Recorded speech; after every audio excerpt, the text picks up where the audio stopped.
ظاہر ہے جب بچے شروع سے نظام تعلیم الگ الگ ہوگا، نصاب الگ الگ ہوگا، تو ان کے سوچنے کا انداز بھی ایک دوسرے سے مختلف ہو جائے گا، اور جب سوچنے کا انداز ہی مختلف ہو جائے گا، یہی بچے بڑے ہوں گے تو ان کے اندر اختلافات شدید ہو جائیں گے. تو اس وجہ سے قومی یکجہتی پاسبل نہیں ہو پائے گی.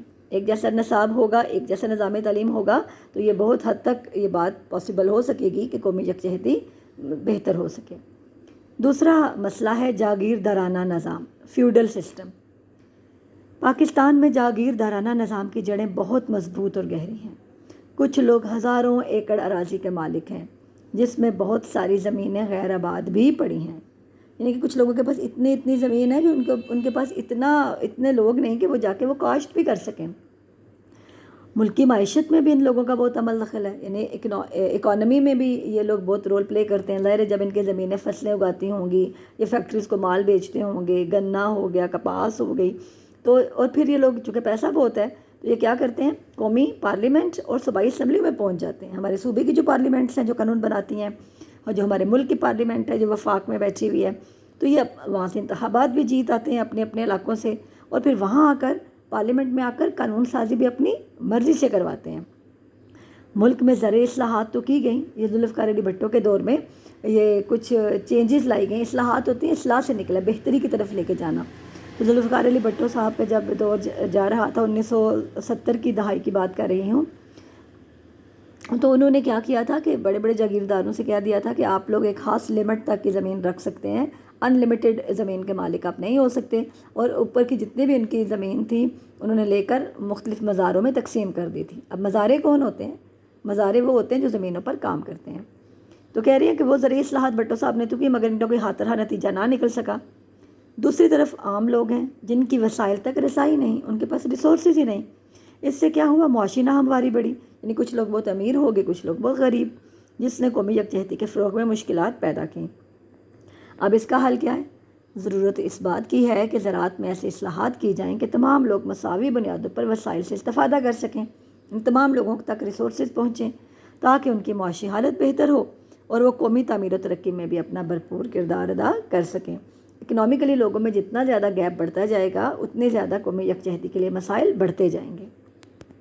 تھرڈ پوائنٹ قومی یکجہتی کے لیے یہ ہے گرلز، نظریاتی اصولوں سے انحراف. انحراف کا مطلب کیا ہوتا ہے؟ پھر جانا، مکر جانا. ٹھیک ہے، ہمارے نظریاتی اصول کیا ہے؟ ہمارا نظریاتی اصول گرلز یہی ہے نا کہ ہم ایک الگ قوم تھے. متحدہ ہندوستان میں ہم اکٹھے ہندوؤں کے ساتھ نہیں رہ سکتے تھے، کیونکہ ہماری ہر چیز، ہمارا کھانا پینا، اٹھنا بیٹھنا، ہماری شادی بیاہ، ہماری طلاق، ہمارے موت، ہر طرح کی جو ہمارے رہن سہن کے اصول تھے وہ ہندوؤں سے بالکل مختلف تھے. نہ صرف ہندوؤں سے بلکہ جو اور قومیں رہ رہی تھیں ہندوستان میں ان سے بھی مختلف تھے. اس لیے بحیثیت قوم ہمیں ایک الگ ملک چاہیے تھا جہاں ہم اپنی مرضی سے زندگی بسر کر سکیں. تو پاکستان محض ایک جغرافیائی مخصوص جغرافیائی خطے کا نام نہیں، بلکہ در حقیقت ایک نظریے کا نام ہے جو کیا کہلاتا ہے؟ نظریہ اسلام بھی کہلاتا ہے. بر صغیر کے مسلمانوں نے اسی نظریے کی بنیاد پر ایک الگ وطن کا مطالبہ کیا تھا، اور اسی نظریے سے وابستگی کے سبب بھی انہوں نے ایک بہت متعصبانہ ہندو قوم کا مطالبہ کیا. متعصبانہ جو اپنے کلچر کو بہت ہی ہائی فائی سمجھتی تھی. ایسی ہندو قوم تھی اگر ان کے کچن میں مسلمان چلا جاتا تو وہ سارے کا سارا کچن دھوتے تھے اور کہتے تھے یہ ناپاک ہو گیا ہے. اتنی متعصب قوم کے ساتھ مسلمان رہ رہے تھے. اچھا، پھر ہم نے کیا کیا جی؟ مقابلہ کیا اور پاکستان جیسے کہ اسلامی ریاست معرض وجود میں آئی. تو اگر آج کے بچوں کو، اگر آج کی نسل کو ہم نہیں بتائیں گے کہ ہم ہندوؤں سے کیوں الگ ہوئے، ہم نے کیوں الگ وطن کا حصول کیوں ضروری تھا، تو کیا ہوگا؟ ہماری جو نسلیں ہیں وہ سمجھیں گی اور سوچیں گی کہ ہم کیا بے وقوف تھے؟ ہم نے الگ وطن حاصل کرنے کے لیے اتنی قربانیاں دیں. ہمیں تو کوئی مسئلہ ہی نہیں تھا، ہمیں تو اکٹھے رہنا چاہیے تھا. آج بھی اکا دکا سوچیں ایسے سننے میں اور دیکھنے میں آتی ہیں، لیکن گرلز آپ کو اپنی آنکھیں بھی کھلی رکھنی ہے، اپنے دماغ بھی. آج آپ ہندوستان میں مسلمانوں کے حالات دیکھ رہے ہیں کیا ہیں، تو یہی حالات آج ہمارے بھی ہوتے اگر ہم وہاں پہ ان کے ساتھ رہ رہے ہوتے. تو یاد رکھیں، جتنا زیادہ ہم اپنی نسلوں میں یہ نظریہ ڈالیں گے کہ دو قومی نظریہ، کہ ہم دو مختلف قومیں تھیں اس لیے ہم اکٹھے نہیں رہ سکے، اتنا زیادہ ہمارا یہ اسٹرانگ ہوتا جائے گا قومی یکجہتی. اچھا جی، اس کا حل ہے پاکستانی قومیت کا احساس اور شعور صرف اسلامی قومیت کی بنیاد پر ہی پیدا ہو سکتا ہے. یعنی آپ اپنے اندر اسلام کا نظریہ ڈیولپ کریں، اسلام کیا ہے؟ یعنی کہ مسلمان ایک الگ قوم ہے ہر لحاظ سے. کوئی عربی اجمی، کوئی ایرانی، ترکی، شامی، سعودی، کچھ بھی نہیں. صرف جس نے کلمہ پڑھ لیا وہ مسلمان ہو گیا اور وہ اسلامی مسلم امت کا حصہ بن گیا. تو کہہ رہے ہیں جب یہ چیز اپن بچوں میں ڈالیں گے تو آٹومیٹکلی پاکستانی قومیت کا احساس بھی پیدا ہو جائے گا. کیسے؟ کیونکہ آپ کو یہ احساس پیدا ہو جائے گا کہ بحیثیت مسلمان ہم ایک الگ قوم ہے، اس لیے ہمیں ایک الگ وطن بھی چاہیے تھا. اور یہی چیز نظریہ پاکستان کا شعور بھی ہے. پھر آپ کو سمجھ آ جائے گی نظریہ پاکستان کی. نظریہ اسلام کہہ لیں، نظریہ پاکستان کہہ لیں، ایک ہی چیز کے دو نام ہیں، ایک ہی سکے کے دو رخ ہیں. ضرورت اس امر یعنی بات کی ہے کہ ہم اپنی نظریاتی اساس یعنی بنیاد کو مضبوط بنائیں اور پاکستان کی یکجہتی کو نقصان پہنچانے والے عناصر کا کلا کما کریں، خاتمہ کریں. جس میں کون سے عناصر ہیں جو ہماری یکجہتی کو نقصان پہنچا رہے ہیں؟ مذہبی، لسانی، صوبائی تعصبات، کہ لوگ اپنے اپنے فرقوں کو، یعنی کہ مذہبی کا مطلب ہے کوئی دیوبندی کو مان رہا ہے، کوئی اہل حدیث کو مان رہا ہے، کوئی سنی کو، کوئی شیعہ کو، تو یہ سارے اپنے اپنے فرقوں کو بڑی اہمیت دیتے ہیں نا. تو یہ چیزیں نہیں ہونی چاہیے. لسان یعنی زبان، سندھی، بلوچی، براہوی، پنجابی، اس کو امپورٹنس دیں گے.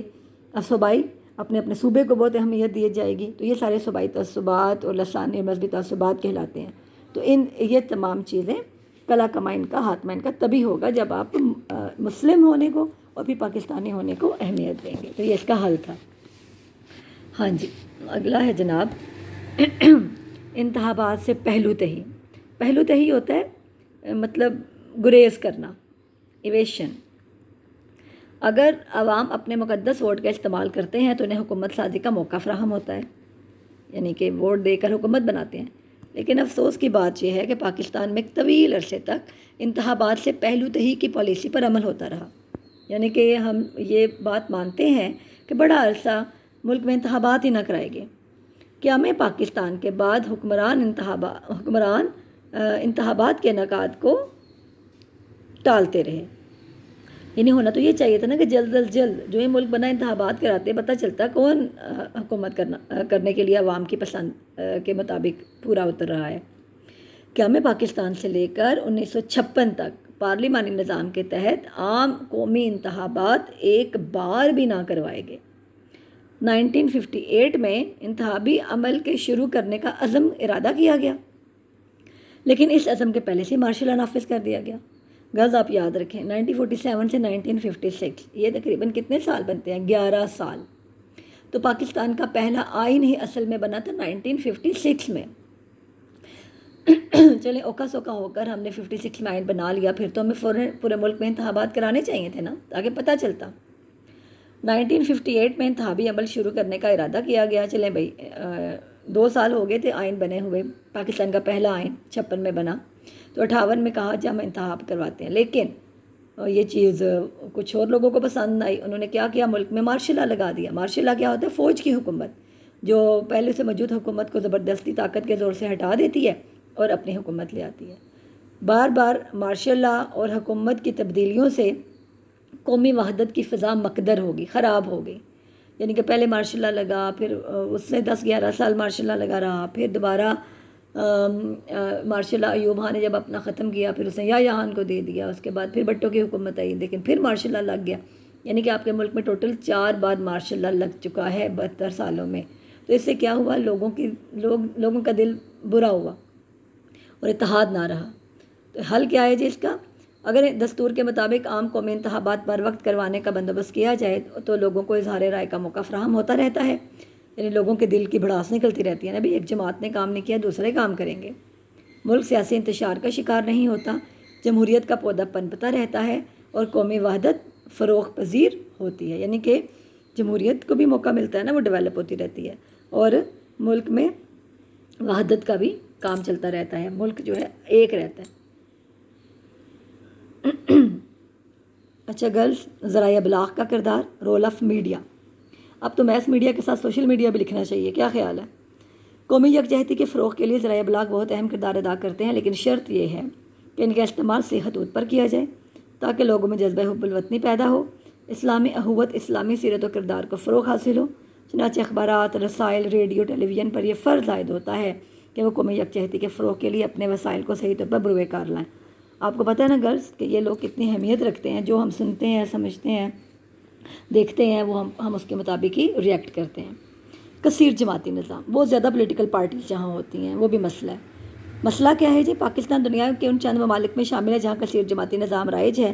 متعدد جماعتیں علاقائی ہیں، یعنی کچھ جماعتیں ہوتی ہیں نا جو کہ ملکی ہوتی ہیں، ملکی جماعتیں وہ ہوتی ہیں جن کا پورے ملک میں ووٹ بینک ہوتا ہے۔ علاقائی جماعتیں ہوتی ہیں جو ایک مخصوص علاقے میں ووٹ بینک رکھتی ہیں۔ انہیں قومی جماعتیں نہیں کہا جا سکتا، جیسے ایم کیو ایم ہو گئی، عوامی نیشنل پارٹی ہو گئی۔ بہت کم جماعتیں ایسی ہیں جن کی چاروں صوبوں میں مؤثر تنظیم موجود ہے۔ سیاسی جماعتوں کے لیے ضروری ہے کہ وہ قومی مفاد کو پیش نظر رکھ کر بنائی گئی ہوں۔ امریکہ اور برطانیہ میں 2 جماعتی نظام ہیں، دونوں ہی ملک گیر جماعتیں ہیں، اس لیے وہاں پہ یکجہتی کا فقدان نہیں۔ کثیر جماعتی نظام میں ہر پارٹی کا اپنا الگ منشور، اپنا لائحہ عمل اور پروگرام ہوتا ہے، وہ کبھی بھی قومی سطح پر اتفاق کے رائے پیدا کرنے میں کامیاب نہیں ہو سکتے۔ اس کے برعکس جہاں 2 جماعتی سیاسی نظام موجود ہے وہاں اس قسم کے مسائل بہت کم ہوتے ہیں۔ ظاہر ہے یا لوگ ادھر ہوں گے یا لوگ ادھر ہوں گے، لیکن اگر زیادہ ہوں گے تو پھر لوگ بھی تقسیم ہو جائیں گے زیادہ جماعتوں میں۔ حل کیا ہے جی؟ جمہوریت کی کامیابی اور ملکی سالمیت کے لیے لازم ہے کہ رائج الوقت جماعتوں کی تعداد حتی المقدور کم کرنے کی کوشش کی جائے، حتی المقدور جتنا ہو سکے، اور ان کے لیے یعنی کہ پولیٹیکل پارٹیز کے لیے اسلام پر مبنی ضابطۂ اخلاق ترتیب دیا جائے تاکہ وہ اس پر عمل پیرا ہو کر ملک کو سیاسی طور پر مستحکم کرنے کی کوشش کریں، اور ان کے منشور کو بھی اسلامی اقدار کی روشنی میں مرتب کرنے کی تلقین کی جائے۔ ہماری بقا اور سلامتی صرف اسلام میں ہی مضمر ہے، یہی ہماری زندگی اور کامیابی کی معراج ہے۔ یعنی ہم اسلام کو ساتھ لے کر چلیں گے تو چیزیں ہوں گی، اسلام کو ساتھ لے کر نہیں چلیں گے تو ہمارا کام بھی نہیں ہوگا، یکجہتی بھی نہیں ہوگی۔ اگلے لیکچر میں انشاءاللہ میں ایکسرسائز بھی دیکھوں گی، اور جو شارٹ کویسچنز میں نے الگ کاپی پہ بھی لکھیں گے وہ بھی آپ کو بتاؤں گی انشاءاللہ۔ اس کے بعد اگلا لیکچر اس سے ریلیٹڈ ہوگا۔ اللہ حافظ۔